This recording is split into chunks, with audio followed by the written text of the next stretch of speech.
Hi all, welcome to my channel Anandam. ഇന്ന് നമ്മളിവിടെ discuss ചെയ്യുന്നത് കേട്ടറ്റ് ഫോർ സംസ്കൃതവുമായി ബന്ധപ്പെട്ടിട്ടുള്ള കുറച്ച് കാര്യങ്ങളാണ്. എങ്ങനെയാണ് നമ്മൾ കേട്ടറ്റ് സംസ്കൃതം പഠിച്ചു തുടങ്ങാമെന്നൊക്കെ ഞാൻ ഈ വീഡിയോയുടെ അവസാനം പറയുന്നുണ്ട്. അതുകൊണ്ട് നിങ്ങൾ ഈ വീഡിയോ സ്കിപ്പ് ചെയ്യാതെ കാണാൻ ശ്രമിക്കുക. കേട്ടറ്റ് ഫോർ സംസ്കൃതം എങ്ങനെ പഠിക്കണമെന്നും നമ്മൾ ഇതുവരെ പഠിച്ചതിൽ നിന്നും വ്യത്യസ്തമായിട്ടുള്ള രീതിയിൽ ഏതൊക്കെ രീതിയിൽ പഠിക്കണമെന്നും കേട്ടറ്റ് ഫോറിൻ്റെ സിലബസിനെ കുറിച്ചിട്ടൊക്കെയാണ് ഞാനിവിടെ പറയുന്നത്. അപ്പോൾ നമുക്ക് വീഡിയോയിലേക്ക് പോകാം.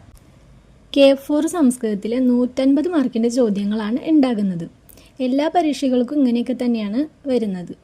അതിൽ പെഡഗോഗിക്ക് 30 മാർക്കും പിന്നെ നമ്മൾ ഏതാണോ സെലക്ട് ചെയ്തിട്ടുള്ള സബ്ജക്റ്റ്, അതായത് മലയാളം, ഇംഗ്ലീഷ് അങ്ങനെ സെലക്ട് ചെയ്ത സബ്ജക്റ്റിന് 40 മാർക്കും ബാക്കിയുള്ള 80 മാർക്ക് നമ്മുടെ സംസ്കൃതത്തിനാണ് ഉണ്ടാവുക. ഇവിടെ നിന്നാണ് 80 മാർക്കിന് ചോദ്യങ്ങൾ ഉണ്ടാവാറുള്ളത്. അപ്പോൾ പെഡഗോഗിയുടെയും മലയാളത്തിൻ്റെയൊക്കെ ക്ലാസ്സുകൾ ഞാൻ വരും ദിവസങ്ങളിൽ ഇടാം.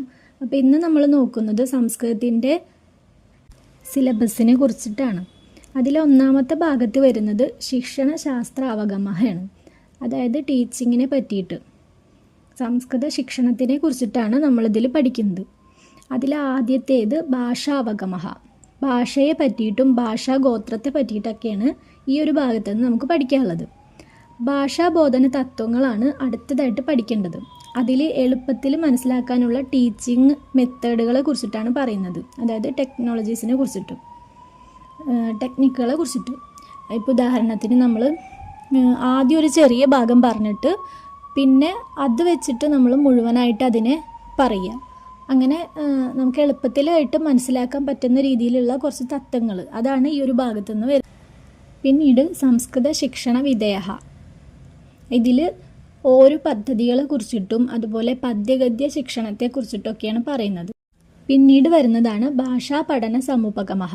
ഈ ഒരു ഭാഗത്ത് നമ്മൾ പെഡഗോഗിയിൽ പഠിക്കുന്ന വ്യവഹാരവാദവും ജ്ഞാനനിർമ്മിതിവാദവും ഒക്കെ ഇവിടെയും പഠിക്കേണ്ടതായിട്ടുണ്ട്. പിന്നെ വരുന്നതാണ് സങ്കലിത ശിക്ഷണവും മൂല്യനിർണ്ണയവും. ഇത്രയൊക്കെയാണ് നമ്മുടെ ആദ്യത്തെ മൊഡ്യൂളിൽ വരുന്നത്. 30 മാർക്കിൻ്റെ ക്വസ്റ്റ്യൻസ് ആണ് ഈ ഒരു ഭാഗത്തു നിന്ന് ഉണ്ടാവുക. ഇതിൽ തന്നെ ധ്യേയവാക്യങ്ങളും ജനറൽ ക്വസ്റ്റ്യൻസും ഒക്കെ ചോദിക്കാറുണ്ട്. അതും ഈ 30 മാർക്കിൽ തന്നെ പെടും കേട്ടോ. പിന്നെ ഈ ഭാഗത്തു നിന്ന് തന്നെയാണ് ഇൻഡയറക്റ്റ് ആയിട്ടുള്ള ക്വസ്റ്റ്യൻസും ചോദിക്കാറുള്ളത്. പിന്നെ രണ്ടാമത്തെ മൊഡ്യൂളിലാണ് സംസ്കൃത വിഷയങ്ങൾ ഉണ്ടാകാറുള്ളത്. ഇനി ബാക്കിയുള്ള 50 മാർക്കിൻ്റെ ചോദ്യങ്ങളും ഈ ഭാഗത്തു നിന്നാണ് വരുന്നത്.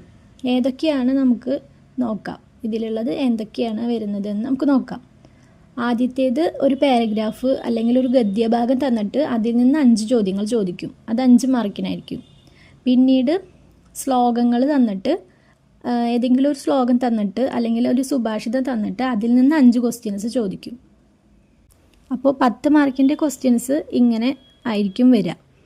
പിന്നെ അടുത്തതാണ് സംസ്കൃത സാഹിത്യങ്ങളും ശാസ്ത്രങ്ങളൊക്കെ വരുന്നത്. അതൊരു 5 ക്വസ്റ്റ്യൻസ് ഉണ്ടാകും.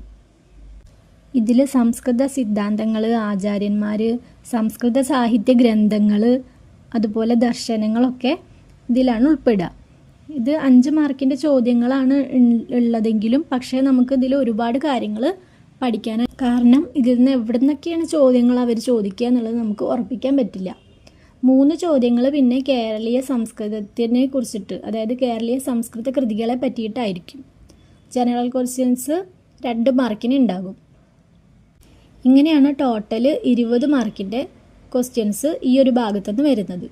ഇനിയുള്ള 20 മാർക്കിൻ്റെ ചോദ്യങ്ങൾ വ്യാകരണത്തിൽ നിന്നായിരിക്കും. അപ്പോൾ നല്ല പ്രധാനപ്പെട്ടിട്ട് നമ്മൾ പ്രധാനമായിട്ട് നോക്കിയിരിക്കേണ്ട ഒരു ഭാഗമാണ് നമ്മുടെ വ്യാകരണം. കാരണം 20 മാർക്കും ഈ ഒരു ഭാഗത്തുനിന്ന് നമുക്ക് സ്കോർ ചെയ്യാൻ പറ്റും. ഇതിൽ 2 മാർക്കിന് ധാതു, പദ, ലകാര, പുരുഷ വചനങ്ങൾ ഉണ്ടാകും. അതായത് ക്രിയാപദങ്ങളും അതിൻ്റെയൊക്കെ രൂപങ്ങളുമാണ് 2 മാർക്കിന് ചോദിക്കുക. പിന്നെയാണ് നമുക്ക് അന്തലിംഗ വിഭക്തി വചനങ്ങൾ, അതായത് നാമപദങ്ങളും അതിൻ്റെ രൂപങ്ങളും 2 മാർക്കിന് ചോദിക്കും. അങ്ങനെ 4 മാർക്ക് നമുക്ക് ഇവിടെ നിന്നായിരിക്കും ഉണ്ടാവുക. പിന്നെ സന്ധിക്ക് 5 മാർക്കും കാരകത്തിന് 5 മാർക്കാണ് ഉണ്ടാവുക. പിന്നെ 2 മാർക്കിന് സമാസം ഉണ്ടാവും. കർത്തൃകർമ്മണി പ്രയോഗങ്ങൾ 2 മാർക്കിനും സംജ്ഞാപ്രകരണം 2 മാർക്കിനും ചോദിക്കും. അങ്ങനെ ടോട്ടൽ 20 മാർക്കിന് ഇതിൽ നിന്ന് ചോദ്യങ്ങൾ വരും. പിന്നെയുള്ള 5 മാർക്ക് അലങ്കാരത്തിൽ നിന്നാണ് വരിക. അലങ്കാരങ്ങൾ ഏതൊക്കെ അലങ്കാരങ്ങളാണ് പഠിക്കേണ്ടതെന്ന് വ്യക്തമായിട്ട് അവിടെ തന്നിട്ടുണ്ട്. അപ്പോൾ അവിടെ നിന്നാണ് ഈ 5 മാർക്കിന് ക്വസ്റ്റ്യൻസ് വരികയുള്ളൂ. അപ്പോൾ ഈ അലങ്കാരത്തിൻ്റെ ക്ലാസ്സൊക്കെ നമുക്ക് വരും ദിവസങ്ങളിൽ ഇടാം. പിന്നെയുള്ള അവസാനത്തെ 5 മാർക്ക്, അതായത് 80 മാർക്കിൽ നമ്മൾ 75 മാർക്കിൻ്റെ കാര്യം ഇപ്പോൾ ഇവിടെ ചർച്ച ചെയ്തു. ഇനിയുള്ള 5 മാർക്ക് വൃത്തങ്ങളിൽ നിന്നാണ് വരിക. ഇവിടെയും കൃത്യമായിട്ട് ഏതൊക്കെ വൃത്തങ്ങളാണ്, എന്തൊക്കെയാണ് നോക്കേണ്ടതെന്ന് കൃത്യമായിട്ട് പറഞ്ഞിട്ടുണ്ട്. അപ്പോൾ അതും നമുക്ക് ക്ലാസ്സുകളായിട്ട് മുന്നോട്ടുള്ള ദിവസങ്ങളിൽ ഇടാം. അപ്പോൾ ഇത്രയാണ് സിലബസിൽ ഉള്ളത് പഠിക്കാനായിട്ട്. പിന്നെ തർക്കസംഗ്രഹം ടെസ്റ്റും നമ്മളൊന്ന് നോക്കി വയ്ക്കണത് നല്ലതായിരിക്കും. അതിൽ നിന്നും കുറച്ചൊക്കെ ചോദിക്കാറുണ്ട്. അപ്പോൾ നിങ്ങൾക്ക് ഈ വീഡിയോ ഇഷ്ടമായെങ്കിൽ ലൈക്ക് ചെയ്യുക, ഷെയർ ചെയ്യുക. എന്തെങ്കിലുമൊക്കെ സംശയങ്ങൾ ഉണ്ടെങ്കിൽ തീർച്ചയായിട്ടും കമൻറ്റ് ചെയ്യുക. കമൻറ്റ് ചെയ്താലാണ് എനിക്ക് എന്തൊക്കെയാണെന്ന് അറിയാൻ പറ്റുള്ളൂ. നിങ്ങൾക്ക് ഇഷ്ടമായെങ്കിലും ഇല്ലെങ്കിലും എന്തെങ്കിലുമൊക്കെ കമൻറ്റ് ചെയ്യുക. അപ്പോഴാണ് നമുക്ക് അറിയാൻ പറ്റുള്ളൂ എന്തൊക്കെയാണ് ഇതിൽ മാറ്റങ്ങൾ വരുത്തേണ്ടത് എന്നുള്ളതൊക്കെ നമുക്ക് അറിയാൻ പറ്റുള്ളൂ. പിന്നെ നമുക്കിപ്പോൾ ഈ ഡീറ്റെയിൽ ആയിട്ട് പറഞ്ഞതിൻ്റെയൊക്കെ ക്ലാസ്സുകൾ കുറച്ചും കൂടി വിശദമായിട്ട് ഓരോന്നിൻ്റെയും എടുത്തിട്ട് നമുക്ക് ചെയ്യാം. വരും ദിവസങ്ങളിൽ അതിനൊക്കെ ചെയ്യാം, അതിൻ്റെയൊക്കെ ക്ലാസ്സുകൾ ചെയ്യാം. അപ്പോൾ അതിനായിട്ട് ഞാനിപ്പോൾ ഈ ക്ലാസ്സുകൾ ചെയ്യുമ്പോൾ നിങ്ങൾക്കത് അറിയണമെന്നുണ്ടെങ്കിൽ നിങ്ങൾ ഈ ചാനലൊന്ന് സബ്സ്ക്രൈബ് ചെയ്തിടുക. എന്നാലാണ് ഞാൻ വീഡിയോ ചെയ്യുമ്പോൾ നിങ്ങൾക്കത് നോട്ടിഫിക്കേഷനായിട്ട് വരുള്ളൂ. അപ്പോൾ അടുത്ത വീഡിയോ ആയിട്ട് കാണുന്നവരേക്കും ബൈ. പിന്നെയുള്ള 5 മാർക്ക് അലങ്കാരത്തിൽ നിന്നാണ് വരിക. അലങ്കാരങ്ങൾ ഏതൊക്കെ അലങ്കാരങ്ങളാണ് പഠിക്കേണ്ടതെന്ന് വ്യക്തമായിട്ട് അവിടെ തന്നിട്ടുണ്ട്. അപ്പോൾ അവിടെ നിന്നാണ് ഈ 5 മാർക്കിന് ക്വസ്റ്റ്യൻസ് വരികയുള്ളൂ. അപ്പോൾ ഈ